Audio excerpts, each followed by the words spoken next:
Welcome back. I'm going to read this story called The Spooky Express, Florida. We were out trick-or-treating, my best friend and I, when we saw a huge shape swooping down from the sky. It circled around us on train tracks of mist. Then it came to a stop, and its large pistons hissed. What a marvelous train, engine black as the night. All its carriages glowed with a ghostly green light. And we both held our breath when its loud whistle blew, for the sound that it made was a ghostly hoo-hoo. The door opened wide. A conductor appeared with a cheery old smile that was not to be feared. He said, "Spooky Express, hop aboard, take a ride." How exciting, we thought, and we climbed up inside. We looked all around. What a wonderful sight. We saw ghosts to our left. We saw gulls to our right. There were mummies and tatters and witches in hats and ogres and werewolves and vampire bats. There were big trolls from Tampa that towered in size, and aliens from Naples with bright, bulging eyes. A voice on the loudspeaker said, "Please hold on tight." Then the train gave a lurch and launched into the night.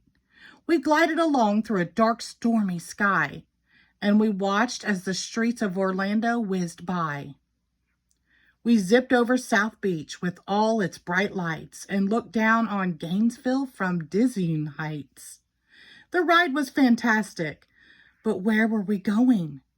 We sped ever onward with no signs of slowing. "The Atlantic next stop," said the train's engineer. "Make room for the creatures who'll swim aboard here. Splash!" He slammed on the brakes, and I thought we would crash. But we dropped like a stone, and the whole train went splash. Then, after the ocean, another strange stop. Up a really tall tower on the side near the top. Then down on the beach where the big ogres dwell. Then down in old sewers. Oh, the sewer folks smell. As we raced to our next stop, the train turned too fast, and I saw through the window a pumpkin whiz past. The ghost started howling. "What happened?" I said. "We're doomed," cried a witch. "That's the engineer's head." If the engineer's headless, he can't steer the train, for his head's where he keeps both his eyes and his brain. He yanked levers forward. He jerked levers back. The train started wobbling all over the track. We swerved around buildings. We darted past trees. The speed of the turns made us weak at the knees.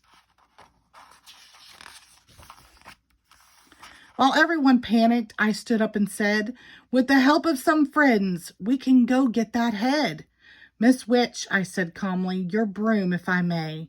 Miss Spider, Miss Dragon, let's go save the day."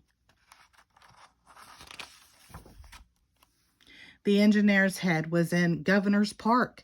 "Miss Dragon," I said, "will you light up the dark?" "It's there," said my friend. "It's directly below, but it's down in the mud and it's stuck there. Oh no."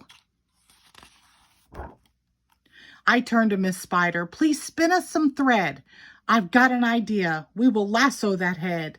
We twirled it around, threw it over the top, and we pulled the head free with a squelch and a pop.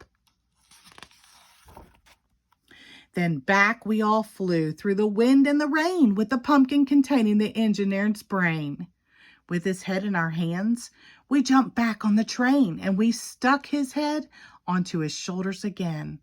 He pulled a few levers. The ghost train slowed down. Do you know where we were? We were back in our town. The ghost started howling, this time with delight. And the gnomes hugged an alien a little too tight. The wizards shot sparks that were orange and green, and they cried, "Well done, children, you've saved Halloween." We'd be stuck on this train had you not been so daring. But now we can stop in each town and go scaring.